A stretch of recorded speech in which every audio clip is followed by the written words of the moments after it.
आशा करता हूँ आप सब बहुत अच्छे होंगे। मेरा नाम है सिद्धांत अग्निहोत्री, स्टडी IQ पे आपका बहुत बहुत स्वागत है। आज हम दोस्तों बात करेंगे बंगाल इलेक्शन की। मुस्लिम्स का वोट किसको जाएगा, बड़ा इंपॉर्टेंट है बंगाल के लिए, तो हम इस लेक्चर में आपको बताएंगे। ये हमारी टेस्ट सीरीज है, आप इसको अवेल करें, आपको फायदा होगा। इंस्टा पे मैं आ गए, यहाँ पे आप मुझे फॉलो कर सकते हैं, और ये मेरा टेलीग्राम चैनल है, 13,300 सब्सक्राइबर, इसी को ही आप फॉलो करिएगा।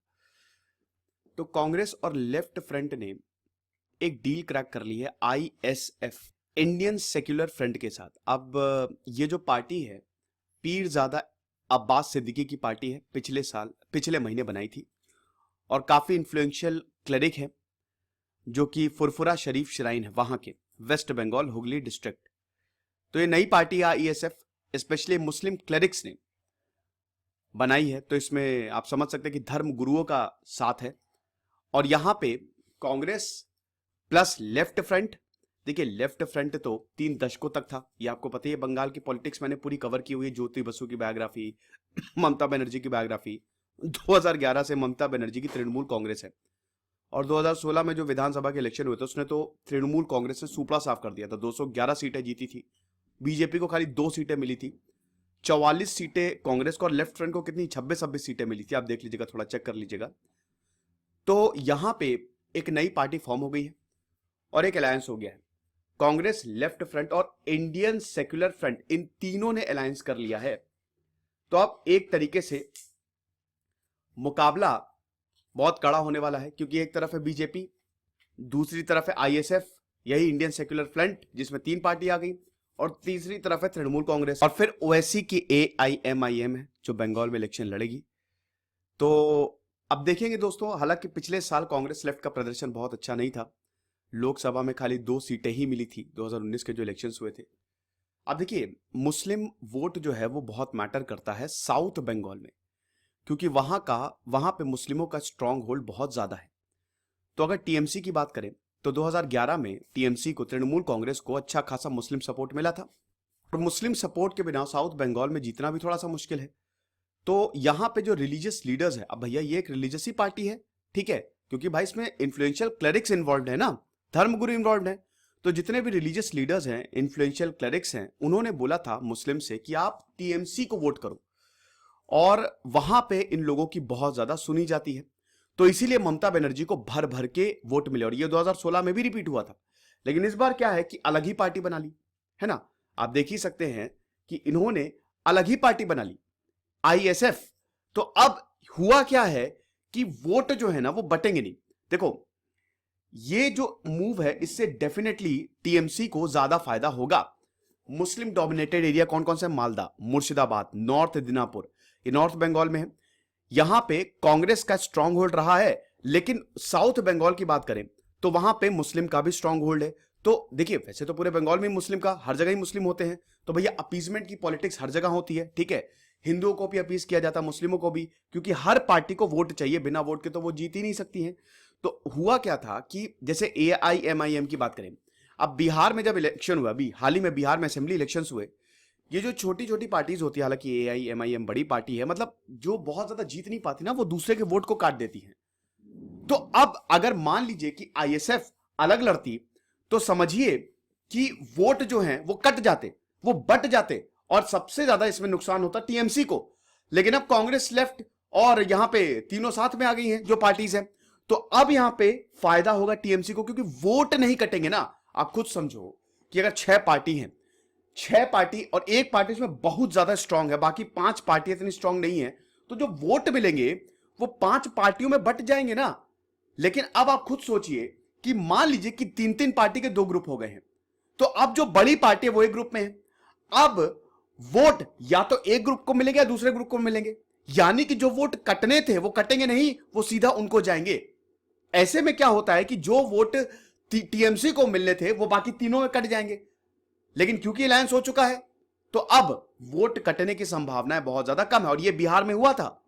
LJP की बात करें, AIMIM की बात करें, AIMIM को वोट कटर बोला जा रहा था, जिसने अल्टीमेटली बीजेपी को बेनिफिट किया। कई बार ये ब्लेसिंग इन, कई बार क्या, हमेशा ब्लेसिंग इन डिस्गाइज होते हैं। 5 सीट OSC को मिली, तो अब ये 5 सीट अगर AIMIM खड़ी नहीं होती तो ये किसी और को मिल जाती, कांग्रेस को मिल जाती, RJD को मिल जाती, लेकिन ऐसा नहीं हुआ। तो आप समझ सकते हैं कि ये जो अलायंस हुआ है ना, इससे डायरेक्टली फायदा और इनडायरेक्टली भी फायदा टीएमसी को होने वाला। अब एआईएमआईएम ओवैसी भी इलेक्शन लड़ने जा रहे हैं बंगाल में। और अभी मैं इंडिया टुडे कॉन्क्लेव का वो देख रहा था, तो ममता बनर्जी आई थी, तो उनसे पूछा गया था, देखिए ओवैसी भी हमेशा आरोप ये लगते रहते हैं इनकी पार्टी पे कि क्या तुम बीजेपी के हो या तुम कांग्रेस के हो, तुमको या तो बीजेपी ने भेजा है यहाँ पे या फिर कांग्रेस ने भेजा है। तो ये पहले आम आदमी पार्टी पे भी ऐसे ही आरोप लगते थे, तो ये पार्टियों पे आरोप ऐसे लगते रहते हैं। तो वही चीज है कि इनका जो डिसीजन है, ठीक है, एआईएमआईएम का बंगाल इलेक्शन में लड़ने जा रहे हैं, तो ये ओवैसी जो है, तो अभी इलेक्शन को और ज्यादा चैलेंजिंग बना देगा टीएमसी के लिए। और डेफिनेटली जिस तरीके से बिहार में बीजेपी को हेल्प हुई थी, यहां पे भी बीजेपी को हेल्प होने वाली है। तो बंगाल में ज्यादा हिंदी स्पीकिंग मुस्लिम्स तो है नहीं, वहां तो बंगाली बोला जाता है। ओवैसी जो है वो खुद कंटेस्ट नहीं करेंगे इलेक्शंस, वो अब्बास सिद्दीकी को ही सपोर्ट कर रहे हैं। लेकिन क्लरिक ने यही डिसाइड किया है कि हम अपनी खुद की पार्टी बनाएंगे। और कांग्रेस लेफ्ट पे गए, कांग्रेस लेफ्ट के पास गए, बोला कि चलो हम सब मिलके एक अलायंस बनाते हैं, और ये डील क्रैक हुई। और फाइनली अब तीनों पार्टी जो है वो साथ में इलेक्शन लड़ने वाली हैं। बीजेपी बहुत ज्यादा सबसे बड़ी बेनिफिशियरी होगी, ठीक है। देखिए ममता बनर्जी और बीजेपी का यहां पे सीधा मुकाबला है, बाकी पार्टी को तो कोई तवज्जो दे ही नहीं रहा है, सीधा बीजेपी और ममता बनर्जी, बस तृणमूल कांग्रेस। ऐसा लग रहा है कि यही दोनों ही इलेक्शन में खड़ी है, लेकिन और भी पार्टीज हैं। भाई लेफ्ट को आप कैसे भूल सकते हैं, जहां पे इतना ज्यादा स्ट्रांग होल्ड बंगाल में रहा है, 3 दशकों तक, 34 साल तक उनका रूल रहा है। कांग्रेस का भी अच्छा खासा प्रदर्शन, लेकिन बीजेपी की पॉलिटिकल मशीन को तो हैट्स ऑफ है, आप कुछ भी कहिए, लेकिन भैया जिस तरीके से पॉलिटिकल मशीन इनकी काम करती है, बड़ा मुश्किल होता है इनके साथ कंपीट करना। तो इधर ममता बनर्जी है और इधर अमित शाह है, और आपस में दोनों की मतलब बहुत, अमित शाह से एक सवाल पूछा था कि आप बोलते हैं कि बंगाल में यहाँ पे बंगाल को मतलब पार्टी को उखाड़ देंगे, तो आपको ये सही लगता है कि गलत? वो सीधा बोलते हैं कि भैया तो मैं तो सही, इसमें गलत क्या है, मैं तो यहाँ पे ममता बनर्जी की सरकार को उखाड़ नहीं आया हूं ना, हम लोग इलेक्शन लड़ रहे हैं, दोस्ती थोड़ी ना कर रहे हैं। ये इलेक्शन है भैया, हमको तो जीतना है यहाँ पे, तो जीतने के लिए तो इनकी पार्टी को उखाड़ा नहीं पड़ेगा। तो इंडिया टुडे कॉन्क्लेव में बहुत ही बढ़िया बढ़िया इंटरव्यूज आए हैं, हमेशा हर साल होता है ये, और जरूर देखा करिए, काफी आपको इंसाइट्स मिलेंगे अगर आप पॉलिटिक्स में इंटरेस्टेड हैं। वैसे हर तबके के लोग आते हैं। तो वही है कि बीजेपी जो है बिगेस्ट बेनिफिशियरी है, क्योंकि लगातार 2 टर्म से ममता बनर्जी हैं। 2011 में ममता बनर्जी चुन के आए, 2016 में, लेकिन इस बार बहुत ज्यादा बंगाल में हिंसा भी हो रही है, तो एंटी इनकम्बेंसी भी हो सकती है। फिर कांग्रेस लेफ्ट आईएसएफ अलायंस जो है, इन्होंने दोनों को, टीएमसी को और बीजेपी को, दोनों के ऊपर आरोप लगाए कि आपने पोलराइज कर दिया है, कम्युनल पोलराइजेशन, सांप्रदायिकता जो है वो आपने फैला दी है, और हम ही है डेमोक्रेटिक फ्रंट, अगर डेवलप करना है, डेवलपमेंट होना है, तो आप हमको वोट करें। और जो सेक्युलर फ्रंट है, वो जो भी कॉमन मैन के, जो आम आदमी को प्रॉब्लम हो रही है, अब जैसे पेट्रोल भैया 90 पार चला गया है, कुछ जगहों पे तो 100 पार चला गया है। वैसे पेट्रोल बहुत सस्ता है, आपको बता दूं, पेट्रोल अब वैसे तो हर दिन यहाँ पे दाम जो है, डायनेमिक प्राइसिंग सिस्टम है हमारे यहाँ, हर दिन दाम जो है वो चेंज होते हैं, लेकिन एक्चुअली में पेट्रोल काफी सस्ता है, उस पर टैक्स इतने लग रहे हैं, इतने ज्यादा टैक्स लगा दिए हैं कि क्या बताएं। कुछ देशों में पेट्रोल बहुत महंगा है, जैसे हांगकांग में बहुत महंगा है, 174 रुपए लीटर आपको पेट्रोल मिलेगा। ऐसे जर्मनी में भी महंगा है, 120 रुपए। लेकिन वहां पे लोग बहुत ज्यादा कमाते भी हैं, लोगों की कमाई भी बहुत ज्यादा है, लाखों में लोग कमाते हैं महीना। तो यही है जो है। फिलहाल अभी बंगाल में इलेक्शंस होंगे, रिजल्ट आएगा तब हम अच्छे से बात करेंगे, एनालाइज करेंगे कि क्या हुआ क्या नहीं हुआ। आई होप ये लेक्चर आपको पसंद आया होगा। अब पॉलिटिक्स में भी थोड़े बहुत लेक्चर ले रहा हूं, मेरा one of the favourite subject है पॉलिटिक्स।